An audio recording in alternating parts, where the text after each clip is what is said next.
Dear students and viewers, अस्सलाम वालेकुम। मैं हूं आपका होस्ट, आपका टीचर इकरार हुसैन। और आज हम जिस टॉपिक को स्टडी करने जा रहे हैं वो है कैथोड रे ऑसिलोस्कोप, जिसको आप सिंपली लिख सकते हैं CRO।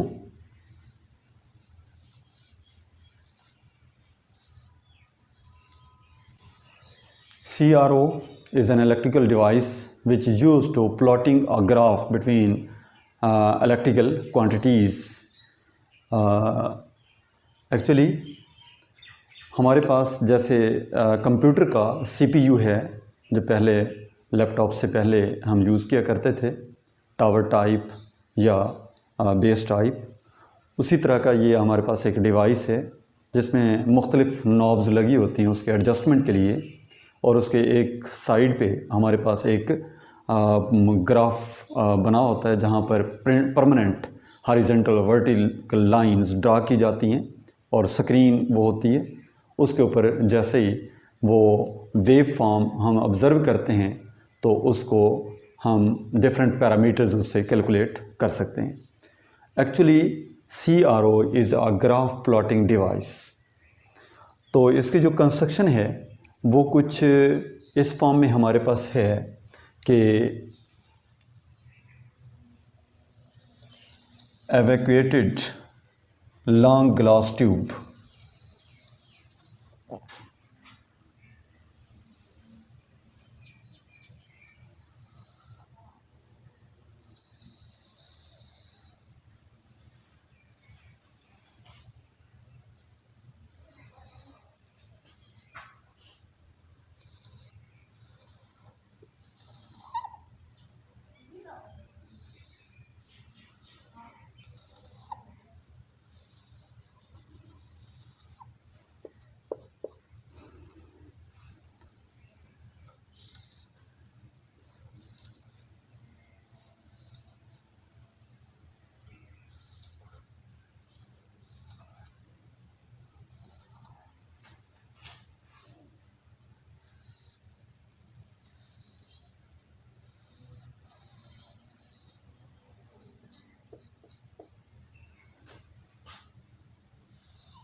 मेन कंपोनेंट हमारे पास एवैक्यूएटेड ग्लास ट्यूब है और इसमें जो बीम ऑफ इलेक्ट्रॉन प्रोड्यूस करने के लिए हमारे पास जो इसमें कंस्ट्रक्शन है वो इलेक्ट्रॉन गन कहलाती है।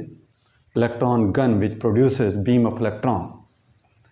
और इसमें जो हमारे पास पार्ट्स हैं वो फिलामेंट है, कैथोड है, ग्रिड, और उसके आगे हमारे पास 3 सेट्स ऑफ एनोड्स हैं, A1, A2, A3, और उसके आगे डिफ्लेक्शन प्लेट्स XX डैश और Y डैश, और फ्लोरेसेंट स्क्रीन जो जिंक सल्फाइड वगैरह की बनी हुई होती है, फ्लोरेसेंट स्क्रीन। और जैसे इलेक्ट्रॉन इसके ऊपर इंसिडेंट होता है तो उससे विजिबल स्पॉट प्रोड्यूस होगा। अब कुछ वर्किंग कुछ इस फॉर्म में है कि जैसे ही आप पोटेंशियल इसे प्रोवाइड करते हैं, फिलामेंट हीटअप होगा, आगे कैथोड इलेक्ट्रॉन्स को एमिट करेगा, चूँकि मेटल का बना हुआ है उससे इलेक्ट्रॉन्स एमिट होंगे जिसको हम थर्मोनिक एमिशन कहते हैं, और इन्हीं इलेक्ट्रॉन को कंट्रोल करता है ग्रिड। जैसे इलेक्ट्रॉन कंट्रोल होगा, इलेक्ट्रॉन कंट्रोल मीन कि जैसे वो इलेक्ट्रॉन कंट्रोल हुआ तो brightness and visible spot on the screen will be controlled.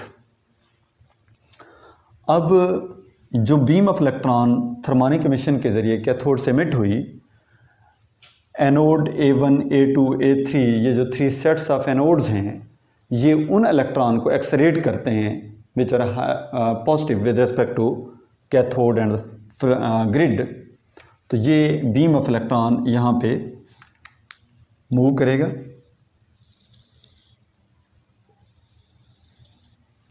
अब ये beam of electron pass through होती है दो प्लेट्स में से x डैश में से। अब जैसे x डैश में से वो बीम ऑफ इलेक्ट्रॉन मूव कर रही है, ये दो प्लेट्स हैं जिनको हमने रखा हो तो वर्टिकल है, इस फॉर्म में रखा हुआ है। अब जैसे इलेक्ट्रॉन इसमें आ रहे हैं, अगर इसको आप नेगेटिव चार्ज प्रोवाइड कर देंगे तो ये इस साइड पे मूव कर जाएगा, लेफ़्ट साइड पे। अगर आपने इसको नेगेटिव कर दिया तो ये बीम ऑफ इलेक्ट्रॉन मूव करेगी राइट साइड पे। मुराद ये हो गया ये x डैश प्लेट्स ये इलेक्ट्रॉन की हॉरिजॉन्टल मोशन को कंट्रोल कर रही है कि आया उस चार्ज पार्टिकल ने राइट साइड पे मूव करना है, लेफ़्ट साइड पे, पॉजिटिव एक्स एक्सिस में या नेगेटिव एक्स एक्सिस में। तो ये कंट्रोल करता है x डैश प्लेट्स। आगे हमारे पास दो प्लेट्स और हैं y डैश, उनको ऐसे रखा जाता है। अब जैसे बीम ऑफ इलेक्ट्रॉन इसमें से गुजरेगी, अगर अपर प्लेट को आपने नेगेटिव कर दिया तो ये डाउनवर्ड मूव करेगा, और अगर आपने लोअर को नेगेटिव कर दिया विद रिस्पेक्ट टू अपर तो ये मूव करेगा अपवर्ड। यानी इससे मुराद ये हो गया कि इलेक्ट्रॉन की वर्टिकल मोशन को कंट्रोल करने के लिए हमारे पास जो प्लेट्स हैं वो y डैश हैं। अब इनकी मूवमेंट हॉरिजॉन्टली कंट्रोल हुई x डैश से, और वर्टिकली y डैश से ये कंट्रोल हुई, और वो विजिबल स्पॉट x और y के इंस्ट्रक्शन के मुताबिक ये मूव करता हुआ इंसिडेंट होगा फ्लोरेसेंट स्क्रीन के ऊपर। अब उसके ऊपर जाकर विजिबल स्पॉट प्रोड्यूस करेगा, और डिफरेंट विजिबल स्पॉट्स मिलकर एक वेव फॉर्म को कंस्ट्रक्ट करेंगे, जिसको हम वहाँ पर जो परमानेंट ग्राफ प्रिंटेड होगा स्क्रीन के ऊपर, उससे हम उसके डिफरेंट पैरामीटर्स कैलकुलेट कर सकते हैं। अब यहाँ पे एक और सर्किट x डैश के साथ कनेक्टेड होता है, जिसको हम कहते हैं सॉटूथ जनरेटर या टाइम बेस्ड जनरेटर, इसे नाम दिया जाता है टाइम बेस्ड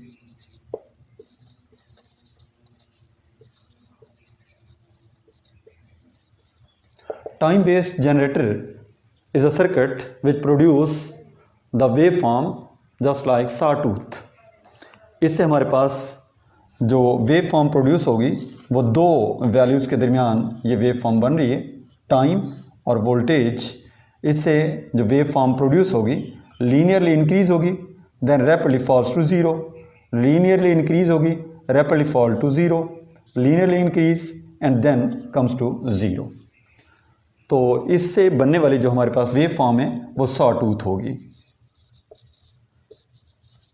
सॉटूथ ही मीन के सा मीन आरी, टूथ मीन दंदाने, कि उससे जो प्रोड्यूस होने वाली वेव है वो आरी के जैसे दंदाने होते हैं, इसी तरह की वेव फॉर्म इससे प्रोड्यूस होती है, और ये इंतहाई फास्ट होती है in a very small interval of time. तो उससे हमारे पास एक हॉरिजॉन्टल ग्राफ प्रोड्यूस होता है।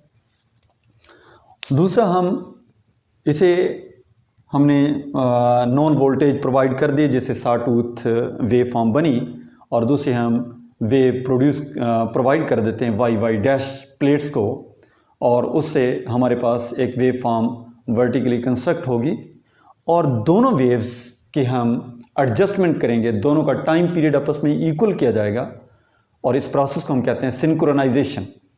The time period of time based generator and y dash plates will be equalize, synchronize, then stretching wave form is formed।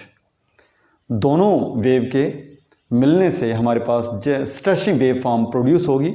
अब वो जो stretching wave form हमारे पास प्रोड्यूस हुई है उससे हम डिफरेंट पैरामीटर्स को कैलकुलेट कर सकते हैं।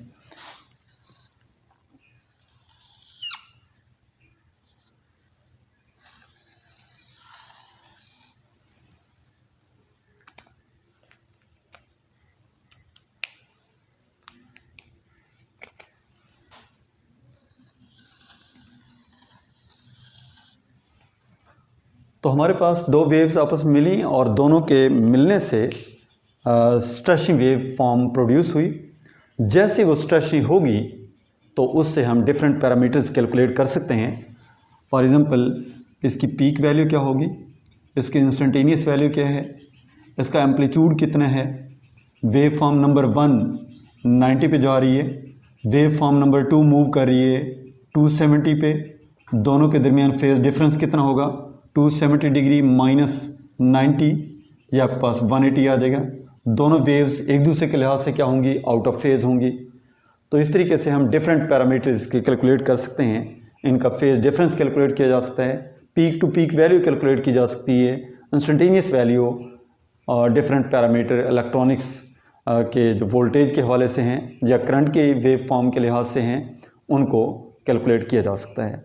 जो ही ये डिस्प्ले होंगे ग्राफ से हम ये वैल्यूज़ कैलकुलेट कर सकते हैं। उम्मीद है कि लेक्चर से आप मुस्तफ़ीद हुए होंगे। आपकी आरा का इंतज़ार रहेगा। इंशाल्लाह मिलते हैं नेक्स्ट वीडियो में। तब तक के लिए अल्लाह हाफ़िज़।